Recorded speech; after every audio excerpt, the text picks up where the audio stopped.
Le lundi, nous avons arboré des brassards rouges. Aujourd'hui, nous avons organisé ce point de presse pour dénoncer la situation chaotique des chargés de cours. D'abord, qui est un chargé de cours? Un chargé de cours est un instituteur qui a été muté au moyen secondaire. N'oublions pas que face à un manque criard de professeurs, l'État du Sénégal a fait recours à des instituteurs pour en faire des chargés de cours. Ces chargés de cours font les mêmes prestations que les professeurs, à qui l'État avait promis une formation après 2 ans de service au moyen secondaire. Malheureusement, jusqu'à présent, tel n'est pas le cas. L'État non seulement continue de recruter, mais la formation ne suit pas. Ainsi, les chargés de cours se rencontrent à de nombreuses difficultés, parmi lesquelles nous pouvons citer la formation, qui est d'ailleurs le problème majeur des chargés de cours. Sans la formation, les chargés de cours ne peuvent pas ici à un niveau supérieur. Il y a également la mobilité, car les chargés de cours ne peuvent pas compétir au niveau national en tant que chargés de cours. Également, il y a le problème d'indemnité, parce que les chargés de cours tardent à percevoir leur indemnité. Ils rencontrent d'énormes difficultés pour percevoir cette indemnité. Ainsi, nous avons 3 revendications. La formation, je dis bien la formation parce que l'État a accusé un retard considérable. Aujourd'hui, nous demandons, nous exigeons la formation. L'État doit continuer ce qu'on appelle la mise en position des sages, mais il doit également privilégier ce qu'on appelle la formation à distance pour en un temps record pouvoir former l'ensemble des chargés de cours. Également, nous demandons la mobilité, comme tous les enseignants, parce que les chargés de cours ne peuvent pas compétir au niveau national en tant que chargés de cours. Notre troisième revendication, c'est l'IRD. Nous voulons que l'État, qui aujourd'hui continue à recruter des chargés de cours, généralise non seulement l'IRD, mais l'obtention soit rapide. Et je pense que aussi c'est une lutte, c'est une lutte légitime. Ils n'ont rien fait pour mériter le traitement que l'État est en train de leur octroyer. Aujourd'hui, c'est l'État qui avait besoin de recruter des enseignants. Aujourd'hui, je pense que au niveau du constat que nous avons fait, il y a près de 45 000 enseignants qui manquent au niveau national. Et on recrute ces chargés de cours pour combler ce gap-là, ce vide qui existe au niveau du moyen secondaire. Ils étaient des enseignants qui servaient au préscolaire et à l'élémentaire. On les recrute pour tout simplement combler un gap qu'il y a dans le moyen secondaire. Donc, ils n'ont rien fait pour mériter cela. Ce qui devait suivre maintenant, c'est un bon traitement. Le bon traitement inclut la formation qu'il doit faire. Et nous, au niveau de notre syndicat, nous avons proposé à l'État de faire même une formation à distance au niveau des CRPE et pendant les vacances. Ce qui peut-être serait moins coûteux et permettrait aussi d'atteindre le plus grand nombre de chargés de cours. Parce qu'aujourd'hui, il faut le dire, même l'État ne sait pas le nombre de chargés de cours qui a été recruté au niveau national. Et nous avons constaté que cette année, plus même, il y a plus de recrues au niveau de ces chargés de cours-là. Ce qu'ils demandent, ce n'est pas la mer à boire aussi. Ils demandent la formation pour pouvoir aussi gérer leur carrière. Parce que sans cette formation-là, le chargé de cours n'est qu'un instituteur. En plus de cela aussi, il y a une injustice qui est remarquée. C'est-à-dire qu'au niveau, en fin d'année, tous les enseignants compétissent pour rejoindre les postes qu'ils veulent.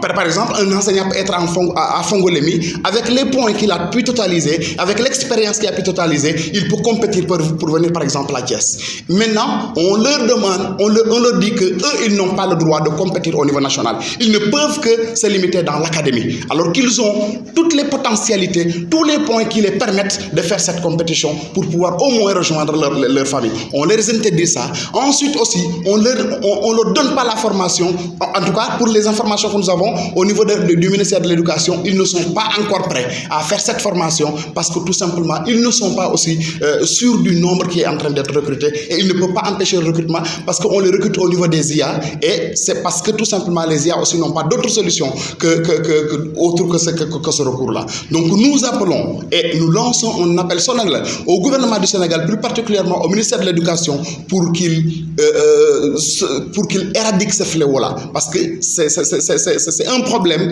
qui est là et qu'on doit trouver une solution le plus rapidement possible. Sinon, il peut y avoir je sais pas, des chamboulements dans l'éducation, parce qu'ils sont des milliers à exercer ce métier d'enseignant et qui ne sont pas sûrs de leur avenir. Parce que quand on n'a pas une bonne carrière, on n'est pas sûr de ce qui adviendra dans la carrière. Merci beaucoup. Que l'école sénégalaise risque de connaître des perturbations liées à une situation d'injustice que nous constatons depuis plusieurs années, que nous avons toujours dénoncé, mais que le gouvernement fait dans la sourde oreille et tarde à mettre ces enseignants à la charge de cours dans les conditions qui leur permettent d'exercer leur travail dans des conditions acceptables. Nous avons des enseignants qui servent le système parce que l'État du Sénégal, constatant un déficit dans certaines régions, principalement, et dans des régions où nous avons des déficits énormes et chaque année le déficit se creuse, l'inspecteur d'académie qui est dans la région ou l'inspecteur de l'éducation et de la formation, dès la rentrée, constate qu'il y a un déficit et l'État a des difficultés. Parce que tous ceux qui dispensent le savoir, du préscolaire jusqu'au supérieur en passant par le moyen secondaire, sont tous des enseignants. Maintenant, les enseignants qui sont dans le préscolaire élémentaire, qu'on appelle des instituteurs, ils exercent dans les écoles d'instituteurs, donc dans le préscolaire élémentaire. Mais à un moment donné, l'IF ou l'IA constate qu'il y a un déficit, un professeur de maths qui manque quelque part, ou un professeur de français, ou un professeur d'histoire géo, mais constate qu'au niveau de l'élémentaire, puisqu'il n'y a pas de déficit au niveau de l'élémentaire, constate qu'il y a des compétences là-bas. Et que donc, il faut combler le déficit. Il demande donc à l'IF, lui, l'IA, dans le cas d'espèces où c'est l'IF directement qui est concerné quand c'est un CM qui a un déficit d'enseignants, mais pour demander qu'on prenne l'enseignant qui était au préscolaire, qui était dans sa classe, qui avait une carrière, on lui demande d'arrêter d'enseigner dans le préscolaire ou l'élémentaire et de venir enseigner dans le moyen, donc dans un collège ou dans un lycée. Parce que tu as des compétences, tu as la licence dans telle discipline ou la maîtrise dans telle discipline ou tu as le bac, parce que le premier diplôme universitaire c'est le baccalauréat. Donc on lui demande de quitter donc l'élémentaire pour aller enseigner au niveau du moyen ou du secondaire. Donc c'est l'autorité qui demande à l'enseignant de quitter l'élémentaire ou le préscolaire. Parce que l'autorité a des difficultés, parce qu'il y a un prof qui manque. Et cet enseignant de l'élémentaire, avant d'entrer dans l'élémentaire, il avait déjà un diplôme qui lui permettait d'enseigner au niveau du moyen secondaire. Maintenant, pour ne pas le sous-employer, on lui demande de quitter et de venir. Mais quand il est dans le CM ou le lycée, comme tous les autres enseignants, il fait des prestations comme tous les autres enseignants. D'abord, le regard qu'il a envers eux, c'est que lui, c'est un instituteur, il est avec nous. Et pourtant, il a les mêmes diplômes que nous. Mais il n'a pas le statut de professeur. Et pourtant, il exerce un travail qui est identique au travail exercé par l'autre professeur avec qui il partage l'établissement. Maintenant, l'État qui a des difficultés, l'enseignant, on demande à l'enseignant de venir combler le déficit, mais l'enseignant fait 10 ans, 5 ans, 7 ans, on ne lui dit absolument rien. Dans son bulletin de salaire, il y a toujours instituteur, alors qu'il exerce un métier de professeur.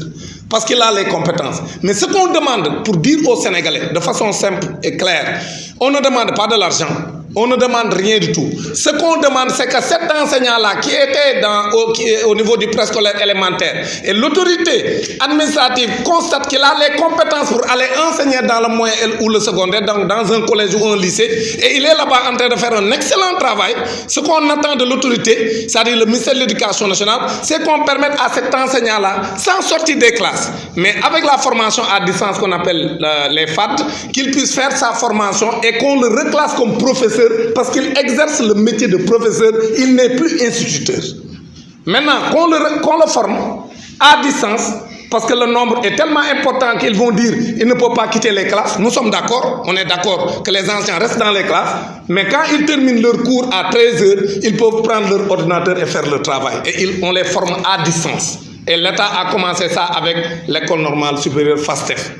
Donc ce qu'on demande, c'est qu'on les forme pour que maintenant, à l'issue de leur formation, maintenant qu'on les reclasse dans le corps des professeurs, selon le diplôme qu'ils ont obtenu.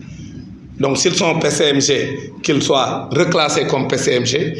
S'ils ont le niveau de la licence, qu'ils soient reclassés comme PM. Et s'ils ont le niveau de la maîtrise, qu'ils soient reclassés comme PS. C'est ça qu'on demande. On ne demande pas autre chose. Ce n'est pas de l'argent qu'on demande. Maintenant, aujourd'hui, l'État fait dans la sourde oreille. Il tergiverse sur la chose. Tantôt, ils disent la formation va commencer. Et c'est une formation qui ne commence jamais. Et beaucoup d'entre eux s'approchent de la retraite.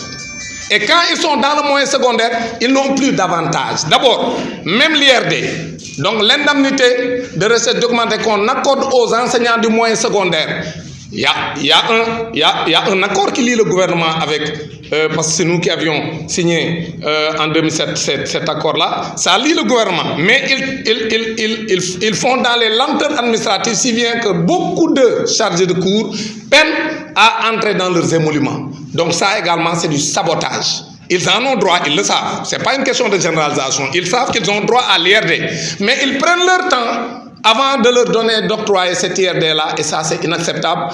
Et ensuite, ils ne peuvent plus bouger. Ils ont quitté le préscolaire élémentaire. Ils sont dans le moyen secondaire, dans une région quelque part, mais ils ne peuvent pas compétir pour quitter, pour aller ailleurs. Alors que tout le monde sait que dans l'enseignement, les affectations, c'est avec un système qui permet, avec le nombre de points que vous avez obtenus, de pouvoir être affecté selon la disponibilité, selon les postes vacants. Même s'il y a des postes vacants, même si vous faites 20 ans dans un poste, si vous êtes chargé de cours, vous ne pouvez pas quitter. Ça, c'est une injustice parce que c'est un problème de mobilité. Et donc, on leur nie ce droit de mobilité comme tous les autres enseignants. Donc, même quand on a un plan de carrière qu'on veut faire dans une autre région où il y a une université, on veut s'approcher de cette université, on ne peut pas bouger.